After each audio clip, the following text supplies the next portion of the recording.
What is going on out there, peeps? All right, there's not a whole lot going on over there, but there is a very interesting message that Academia sent out to the people, and I wanted to share it.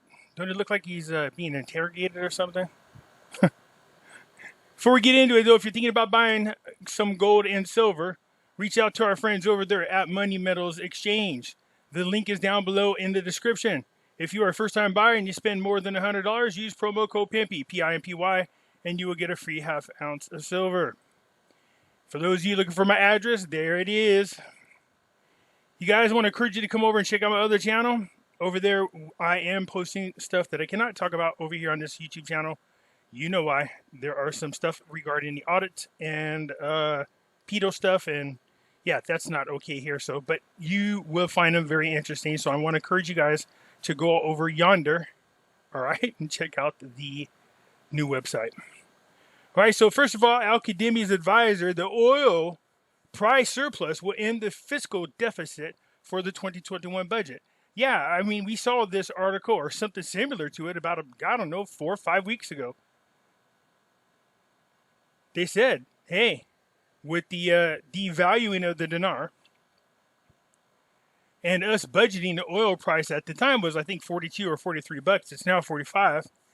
And oil prices being much higher, we're not going to have a deficit. In fact, they're going to have a surplus. And that's what I was talking about the other day.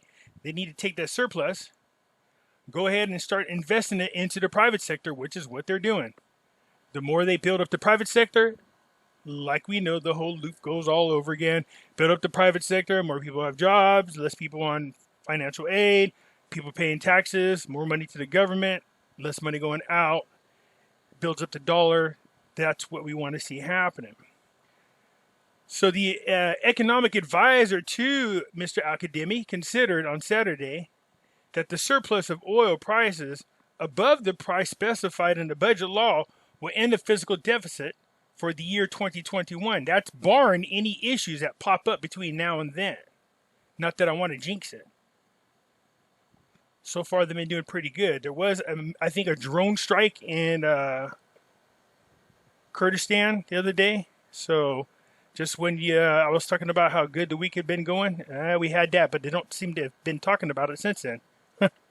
Anyway, Saleh told the news the price of the barrel of oil is set by the budget law for $45. And what is more than the specified price is compensated for the financial deficit in the budget law for 2021. I'm curious where they are now. You know what I mean? Like, where are they now? Is the deficit gone? How much are they up? I don't know why I want to know. I'm just being nosy because I'm curious to see how this year's going to go. Remember, it's only about halfway over. The stability of the oil prices is around $70. I think it was 74, 76 now at the end of the year, or at the end of the year.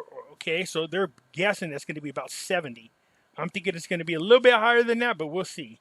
So the Iraq government will not go to borrowing. I love that. Don't borrow from anybody, especially the IMF or the World Bank, and compensate for the financial deficit from high oil prices, noting that Iraq's exports 2.9 million barrels daily.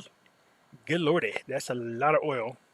The government advisor indicated that the oil surplus over the price specified in the budget law will reduce the deficit. Yeah, he said that up here. So repeating yourself. America comments on the bombing of Erbil. It was carried out by a drone. Something fishy about this story. I read it in more detail on another website, but I can't quite put my finger on it. Anyway, it said in a statement to the news, the U.S. Consul General of Erbil said that her country condemns the drone attack that took place today, Saturday, in the Kurdistan region of Iraq. The statement added that the attack represents a clear violation of Iraq's sovereignty. Eyewitnesses reported this morning that an unknown missile landed near a hotel in Erbil, the capital of the Kurdistan region. Witnesses told the news a missile landed near the hotel on the road near the desert resort in the court side of the farm in the village of Prague. And it did not result in any human losses, but only material losses. Is it me or did they just get into the detail, man? They're saying, look, it landed near the hotel. I guess that wouldn't get enough.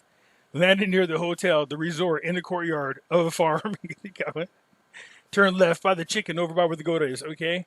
So good. It didn't kill any people. It landed, only done some material things. No big deal. There's something about the way these people, and this is probably why they lost all the wars they've been in, is because for whatever reason, either the material that they're buying is really terrible at hitting targets, or they're just really bad at hitting targets, or their goal is not to actually hit a target, but to pretty much scare somebody. Because every time I read the news, they don't ever hit their target.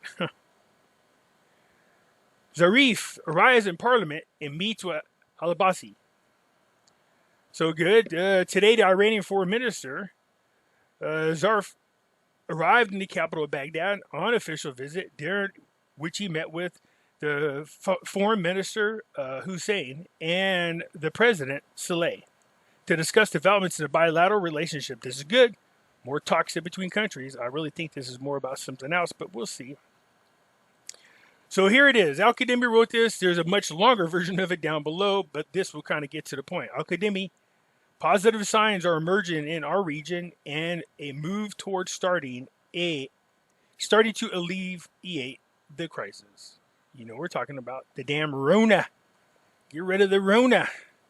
But it wasn't just that. He just went in to talk about some other things about how they've been dealing with crap for such a long time. So this is what it says. The name of it, I guess, is called Restoring Confidence. Al-Qademi said in an article, positive signs are looming in our region, and the will of its political leaders are moving towards starting to alleviate the crisis that have befallen them and making every concrete effort to zero them, which requires us to give priority to the commonalities that unite our people by restoring the historical depths of the opposite interaction that was at the basis of producing values ethics, a scientific and philosophical inherence and knowledge in language, culture, arts. So, but it's weird because the way it's translated on there, it says for them to get away from. Shh, be quiet.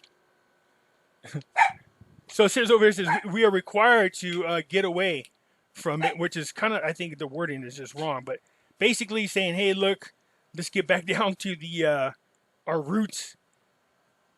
The funny thing is, the irony is that they use this Rona to try to really control people, but what ended up happening is, since people had nothing better else to do, they got on YouTube and started waking up.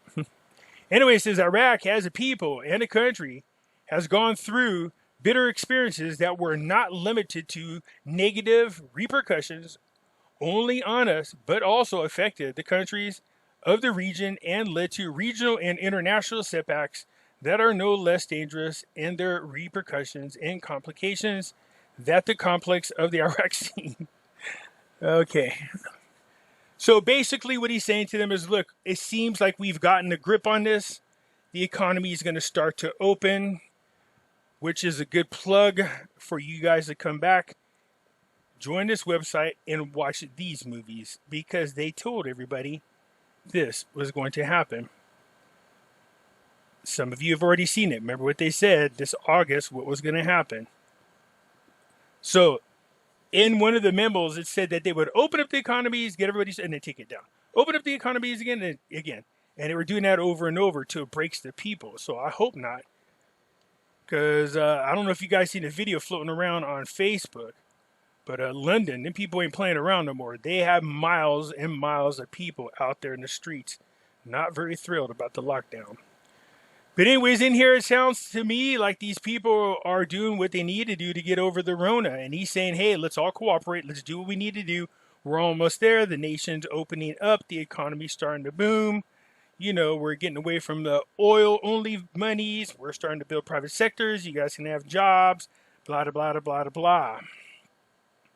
It says, it went on in his article, our common enemy is terrorism with its various faces and facades, and its tact-free approach and perverted tendencies. So, yeah, they don't want to have to deal, obviously, with the terrorists. Where did I lost my space here?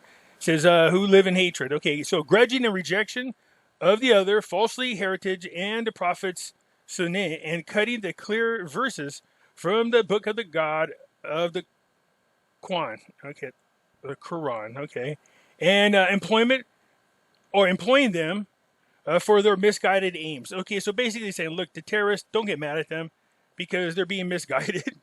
Well, if they're trying to kill you, do something about that first, and then if you have them sitting down eating a sandwich or drinking a Kool-Aid, sit down and go, yeah, it's okay. No, it's not. See, that's the thing. It's not that we have an army we have to fight against. It's the ideology. So you got to be careful with that. Anyways, this letter's really long. He's saying, look, we're getting past the Rona. Things are starting to improve. We got to be careful with terrorism. So it's a nice letter. The one down below is in detail. It's really nice. It's just saying, hey, we're coming together as a country like we should. And all countries should do that, to be quite honest with you. And they all need to take a stand against what the hell is going on. You know that. I know that. And we all want to be on the level playing field, free trade, everything at 1-to-1. That's what we want. That's where we were heading. And then we kind of ran into a little hurdle. Anyways, I thought I'd give you a quick update. That's all that's going on. There wasn't a whole lot, but I thought I would share it with you anyways. So hit the thumbs up button so get me past the algorithms. And if you're not a subscriber, please do so, because when you do, it helps out the channel, and I surely do appreciate it. I'll catch y'all later. I'm out.